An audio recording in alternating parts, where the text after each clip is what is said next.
प्रत्येक नववर्षाला आपण जे सामोरं जातो त्यावेळेला आपण जे काही खरेदी करतो, जसं कॅलेंडर खरेदी करतो, तसं एक दैनंदिनी ह्याला आपण डायरी म्हणतो, ती खरेदी करतो. बऱ्याचशा ऑफिसमध्ये डायऱ्या कर्मचाऱ्यांना देण्याची एक प्रथा आहे आणि ज्यांच्या ऑफिसमध्ये ती प्रथा नसेल ते लोक बाहेरून डायरी विकत घेतात, ज्याला आपण दैनंदिनी मराठीमध्ये म्हणतो. तर ती दैनंदिनीचा उपयोग काय असतो की दररोज जे काही घटना घडत असतात त्या घटनांची नोंद करणं.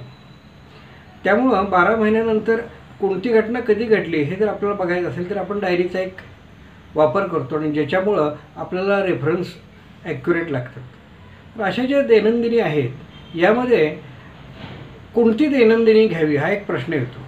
काही वेळेला दैनंदिनी घेताना आपण घेतो आणि असं आपल्याला लक्षात येतं की त्याच्यामध्ये लिहिण्याचा जो मजकुराचा जो साईज आहे तो छोटा आहे किंवा रविवार दिवस असतो. एकंदर आठवड्याचे जे सगळे 7 दिवस आहेत त्यातला रविवार आहे तो अगदी त्यांनी 2 ओळीतच कॅचअप केला असं त्या डायरीमध्ये दिसतं.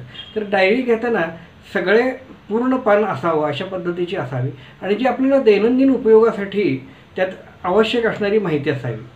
आपण ज्यावेळेला धार्मिक काही अभ्यास करत असतो तर दररोज ऑफिसमुळं किंवा आपल्या कामामुळं दैनंदिन स्वरूपामध्ये आपलं आध्यात्मिक वाचन काही होत नसतं. यासाठी मला असं वाटलं की आपण अशा ज्या काही धार्मिक संस्था आहेत त्या काही दैनंदिनी प्रकाशित करतात. तर त्यामध्ये जी गीता दैनंदिनी गोरखपूरची आहे ती तुम्हाला दाखवावी आणि त्याद्वारे तुम्ही ही अगदी स्वस्त गोरखपूर गीता प्रेस जी आहे ही आपल्या हिंदूंच्यासाठी अत्यंत स्वस्त स्वरूपामध्ये आपली धार्मिक प्रकाशनं प्रकाशित करत असते.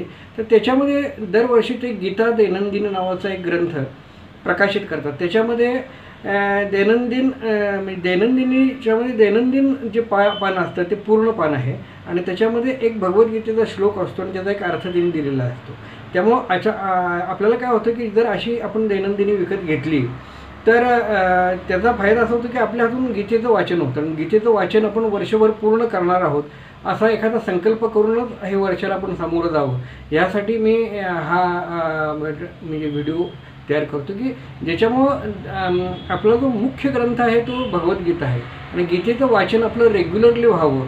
जर होत नसेल तर निदान ही डायरी विकत घेऊन त्यातलं एक श्लोक तरी आपण वाचन करावा यासाठी ही गीता दैनंदिनी आहे ती मी तुम्हाला दाखवतो.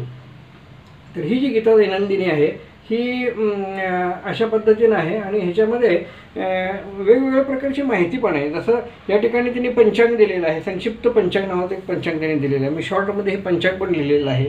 त्याच्यानंतर वेगवेगळ्या प्रकारचे आध्यात्मिक असे लेखही त्यांनी लिहिलेले आहेत. तर त्यामध्ये वेगवेगळे आपले जे देवता आहेत यांचे प्रतिमा पण आहेत की ज्यामुळं घरात बसल्या बसल्या तुम्हाला या देवांची दर्शनं पण होतात.